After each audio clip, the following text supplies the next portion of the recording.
Excellency, the President of Kenya, Dr. William Samoei Ruto, to the family of Jaramogi Oginga Odinga, and to all protocols observed, and to all the mourners, good morning.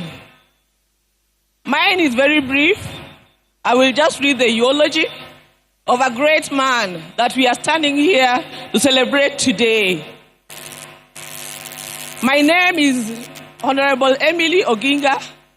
I'm a sister to the late Honorable Raila Odinga. Thank you. I'll start. Raila Amolo Odinga is truly a once-in-a-generation leader, a man whose ideals transcended politics and whose legacy will shape Kenya's destiny for generations to come. They are the timeless words of President William Ruto while announcing the passing on of the former premier on October 15, 2025. This is the man we mourn today. On October 15, 2025, the mortal journey of the Right Honorable Raila Amolo Odinga came to an end, but his spirit is immortalized in the story of a life that began on January 7, 1945. For 80 years, he embodied resilience, boundless optimism, a will to test limits, ventured into new frontiers, and imagined new horizons, all in steadfast love for country. He was a leader who never wavered in his belief in the good of his people. Raila Odinga lived a life of purpose. He chose to fly high, urged the nation to dare, and challenged Africa to fight for its place in the world that retraced the dreams of the continent's founders. Over the past 3 days, we have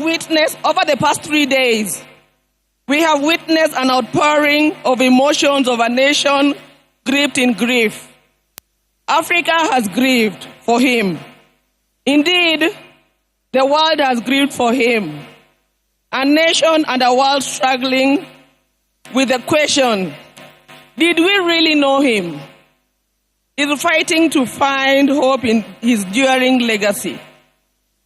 Raila Odinga may not have been there to fight the country's war for independence, but he bows out as an undisputed leader of the national rebirth of the Kenyan nation.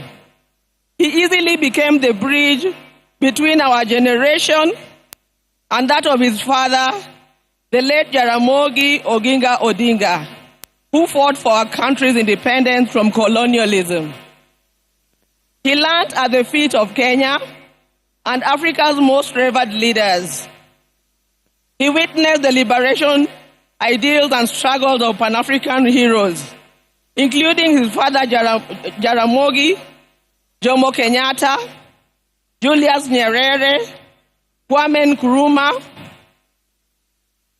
Gamal Abdel Nasser, and Kenneth Kaunda, among others. He followed and internalized Nelson Mandela's struggles and agreed with his philosophy that courage was not the absence of fear, but the triumph over it, that the brave man is not he who does not feel afraid, but he who conquers that fear. Raila conquered fear and mastered courage.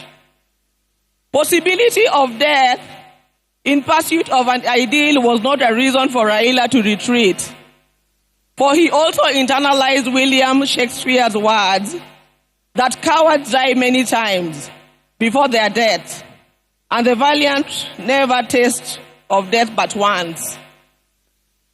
It is from that patch that Raila began his own long walk for freedom and liberation, applying himself to the cause as a debt that owed to past and due to the present generations. Many times, he appeared to be on a cause much larger than himself, a mission almost impossible, but seemed to be the way he loved it, and he gave his life to it. In emulating the giant footsteps of his father, and the spirit of selflessness that ran deep in his heritage, Raila Odinga, just as his father once declared that there could be no freedom without the release of their leader, Jomo Kenyatta, proclaimed Kibaki Tosha, a declaration that propelled NARC to bring an end to KANU's 40-year rule. This defining act was emblematic of the man himself. Raila Odinga was Raila Odinga. He never cared what others thought about him or his actions. He cared whether people bought into his vision and mission.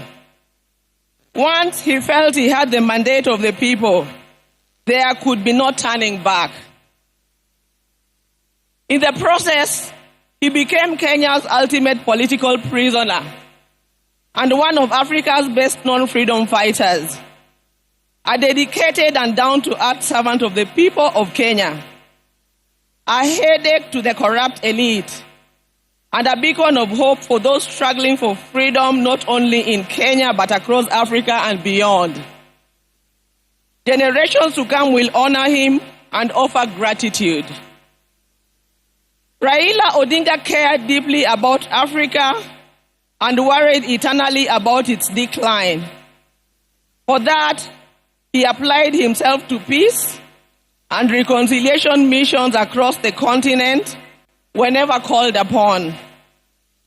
During the 1990s, he worked closely with the International Republican Institute as a resource person for peace and conflict resolution in the war-torn countries of Mozambique and Burundi, and offered similar support to peaceful electoral processes in Nigeria and Zimbabwe. He mastered Africa's conflicts and the forces and issues behind him. The highest executive position he ever rose to was that of the Prime Minister of the Republic of Kenya. Following the signing of a National Accord and Reconciliation Act of 2008, which created the office to facilitate power sharing after the controversial 2007 elections. Earlier, he had served as a member of parliament for Lang'ata constituency within the city of Nairobi from 1992. However, the hallmark of Raila's life and career was not in executive mansions and offices. It was in the struggle for freedom and democracy in Kenya and across Africa. Many times telling the continent's dictators to set their people free. It earned him outright enemies, cynical friends and admirers in Africa and beyond. It is this record that saw him appointed as Special Peace Envoy of the African Union in February 2011. Following the post-election crisis in Côte d'Ivoire, he juggled politics, entrepreneurship, and scholarship with ease. Besides his career in politics, Mr. Odinga is also a successful businessman and entrepreneur, having founded the flagship family business, the East African Spectra, a manufacturer of gas cylinders for Kenya and the East African region. Subsequently, he founded Spectra International. Before that, he had taught at the University of Nairobi's Department of Mechanical Engineering between 1970 and 1974, and served at the Kenya Bureau of Standards, which he was instrumental in establishing. Even as he pursued all other careers, Raila understood that social, political, and economic changes in a country come through politics, and that although all politics is local, politics is also substantially international. So, even as he appeared to be rabble-rousing in the trenches of Kibra and Kondele, he understood that an hour comes when he needed to dust himself off and sit in boardrooms or take a plane to global capitals to negotiate politics and policies. He did that effortlessly, moving from dusty Kamkuji grounds to a meeting in diplomatic circuits of the country within an hour. It was normal for Raila to be tear-gassed, water-hosed, and even shot at, only for him to show up at the boardroom for meetings with his tormentors as if torture at the field did not happen. He understood the place of man-to-man negotiations in the quest to influence policy and power. Raila disagreed fundamentally with many politicians about the state of the Kenyan nation and how to transform it. But those disagreements never stopped him from sitting down with those he disagreed with or sympathizing with the views of fellow politicians. Raila believed in political parties as vehicles for advancing democracy and good governance. It is upon this belief that he was a founder member of the Forum for the Restoration of Democracy, that is FORD, which later changed to FORD Kenya in 1991, the National Democratic Party in 1996, the Liberal Democratic Party in 1997, and in 2005, his present political vehicle, the Orange Democratic Party of Kenya. In 2013, he led his party into a coalition with other parties to form the Coalition for Reforms and Democracy, that is CORD, on whose ticket he ran for president. He challenged the election results at the Supreme Court, which ruled in favor of his opponents. He accepted the verdict and took up the leadership of the opposition. He contested the 2017 presidential election on the ticket of the National Super Alliance, that is NASA, which election ended up being nullified by the Supreme Court, but he stayed out of the subsequent contest. Mr. Odinga was once again picked by his coalition, Azimio la Umoja One Kenya Coalition Party, for the presidency in 2022, whose results were confirmed against him by the Supreme Court. He accepted the verdict and has led the opposition coalition. Raila's early life prepared him to be a consummate African and citizen of the world, with early education in Kisumu and Siaya before leaving for Germany, where he began his high school education at the Herder Institute in Leipzig. He later transitioned to the Otto von Guericke University in Magdeburg in the then East Germany, where he obtained a Master of Science in Mechanical Engineering, specializing in production technology. In February 2024, Raila visited and extensively toured the two institutions, reliving his days there and recalling that when he arrived in Otto von Guericke, there were not more than 5 black students in the whole college. As a leader, Raila believed in exercise duty, selflessness, sacrifice, collective leadership, humility, honesty, discipline, and hard work.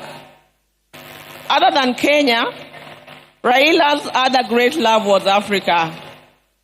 He celebrated the continent's potential and mourned its poverty. He mourned the death of leadership on the continent and felt the pain of its people being left behind by less endowed regions of the world because of failure of leadership. Indeed, the last major political project Raila quietly embarked on days before his death was a third biography dedicated purely to Pan-Africanism and what needs to be done to take the continent forward.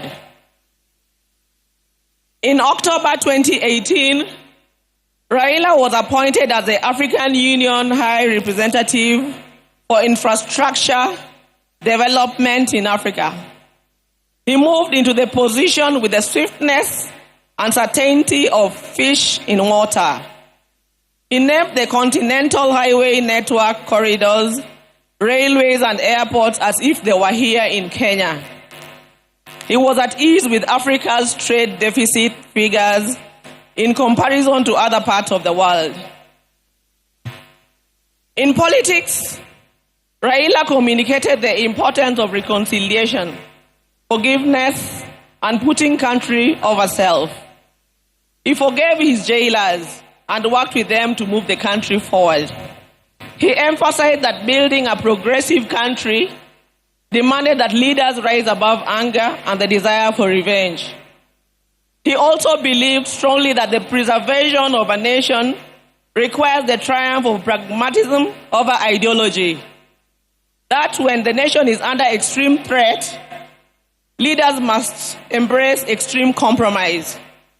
He believed power was not an end, but a means to an end, and it should be used towards the desired end.